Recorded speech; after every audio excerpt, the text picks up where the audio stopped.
বন্ধু বান্ধৱীসকল, আপোনালোকে বিজ্ঞাপনটো নিশ্চয় দেখা পাইছে। বিজ্ঞাপনটো আহিছে বেংক অফ বৰোদাৰ পৰা। বেংক অফ বৰোদাত এই পিয়নৰ পদসমূহ আছে। এই পদসমূহৰ কাৰণে আপোনালোকে অনলাইন আবেদন কৰিব লাগিব। অনলাইন আবেদনটো আপোনালোকৰ 3 মে'ৰ পৰা আৰম্ভ হৈছে, অৰ্থাৎ আজিৰ পৰা হৈ আছে।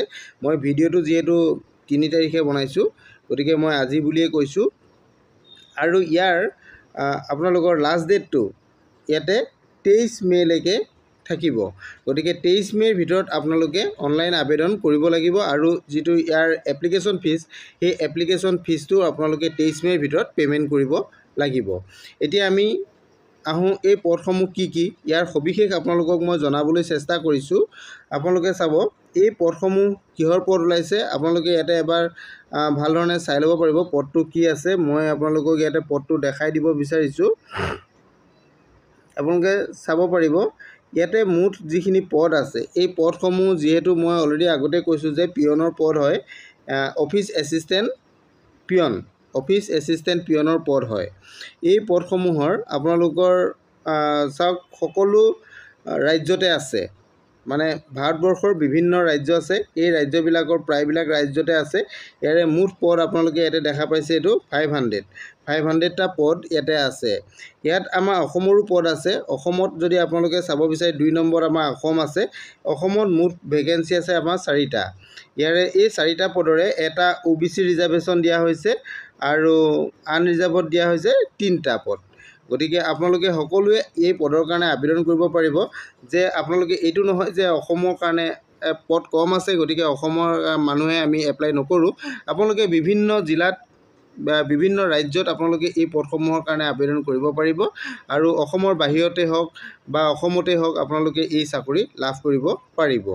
এতিয়া পদসমূহ মুঠ আপোনালোকে দেখা পালেই, আৰু বাকী ৰাজ্যসমূহতো আছে। মেক্সিমাম আপোনালোকৰ হাইষ্ট পদ আছে গুজৰাটত আপোনালোকৰ 80 পদ ইয়াতে আছে। গতিকে যদি যিসকলে গুজৰাটত চাকৰি কৰিবলৈ ইচ্ছা আছে, তেওঁলোকে ডাইৰেক্ট এই পদৰ কাৰণে আবেদন কৰিব পাৰিব। ইয়াতে পাবৰ কাৰণে খুব সহজ হ'ব। আৰু যিহেতু ইয়াৰ কোৱালিফিকেশ্যনটো খুব কম প্ৰয়োজন হৈছে, আপোনালোকে এইটো দেখিছে, যিহেতু এইটো আমাৰ পদটো হৈছে পিয়নৰ পদ, গতিকে আপোনালোকে ইয়াতে খুব কম শিক্ষা হ'লেও ইয়াতে আবেদন কৰিব পাৰিব। এতিয়া আমি আহোঁ এই পদসমূহৰ কাৰণে আপোনালোকৰ বয়সৰ সীমাৰ কথা। প্ৰথমে চাওক, আপোনালোকে পোষ্টটো আপোনালোকে ইয়াতে দেখিছে অফিচ এছিষ্টেণ্ট পিয়নৰ পদ। মুঠ ভেকেঞ্চি আপোনালোকে ইয়াতে দেখা পালে 500 পদ আছে।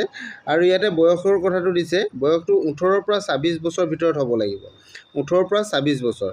আৰু এইটো আপোনালোকৰ কাৰণে যিটো এজটো আপোনালোকৰ মেট্ৰিকৰ যিটো আপোনালোকৰ ক্লাছ 10ৰ এডমিট বা চাৰ্টিফিকেট বা মাৰ্কশ্বিটৰ তাৰ পৰা প্ৰডিউচ কৰিব পাৰিব, নহ'লে বাৰ্থ চাৰ্টিফিকেটো আপোনালোকে প্ৰডিউচ কৰিব পাৰিব। আৰু ইয়াৰ কাৰণে আপোনালোকৰ এজৰ ৰিলেক্সেশ্যন পাব। ৰিলেক্সেশ্যনখিনি মই আপোনালোকক পিছত কৈ আছোঁ, আপোনালোকে চাই থাকিব।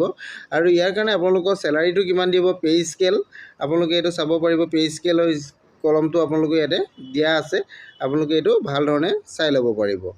আৰু ইয়াৰ কাৰণে আপোনালোকৰ নেশ্যনেলিটি কি হ'ব লাগিব এইটো আছে।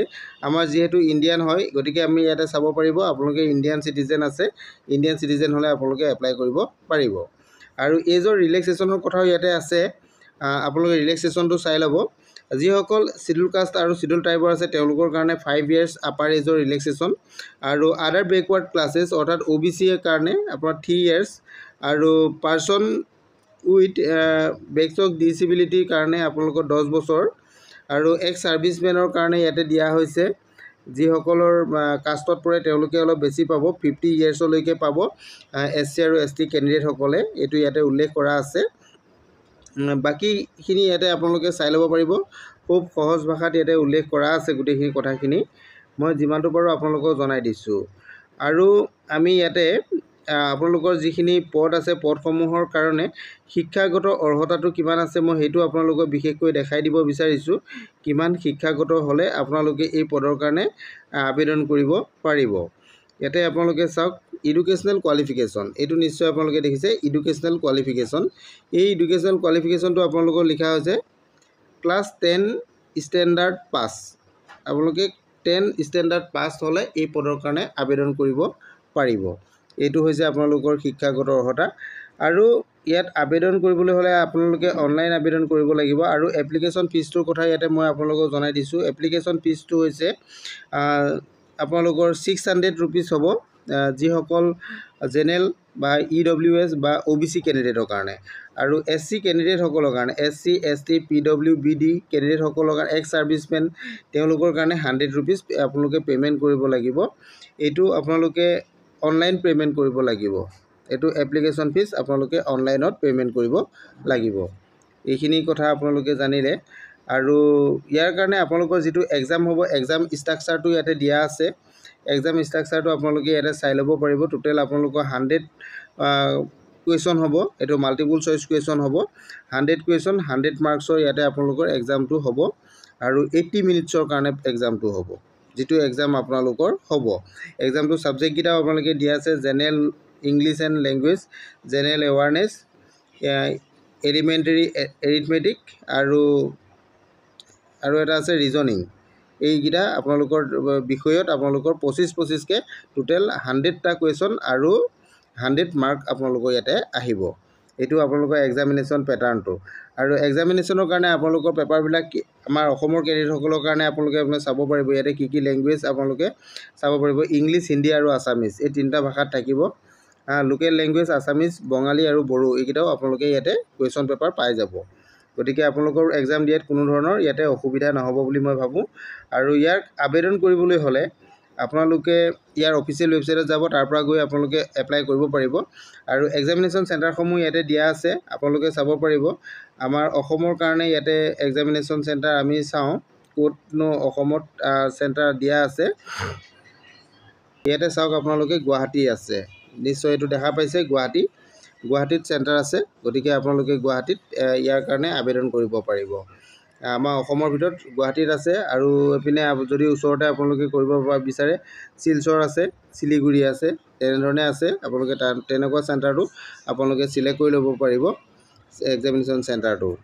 আৰু অনলাইন আবেদনটো কৰিবৰ কাৰণে আপোনালোকে ইয়াৰ অফিচিয়েল ৱেবছাইট যিটো আছে বেংক অফ বৰোদাৰ অফিচিয়েল ৱেবছাইটত আপোনালোকে যাব লাগিব। অফিচিয়েল ৱেবছাইটত গৈ আপোনালোকে তাতে অনলাইন আবেদনৰ যিটো লিংক আছে, লিংকটো পাই যাব। এই লিংকত গৈ আপোনালোকে আবেদনটো কৰি ল'ব পাৰিব। আজিৰ ভিডিঅ'টো ইমানেই আছিলে। ভিডিঅ'টো যদি ভাল লাগিছে তেনেহ'লে লাইক, কমেণ্ট, শ্বেয়াৰ কৰি দিব বুলি মই আশা ৰাখিলোঁ। Thank U.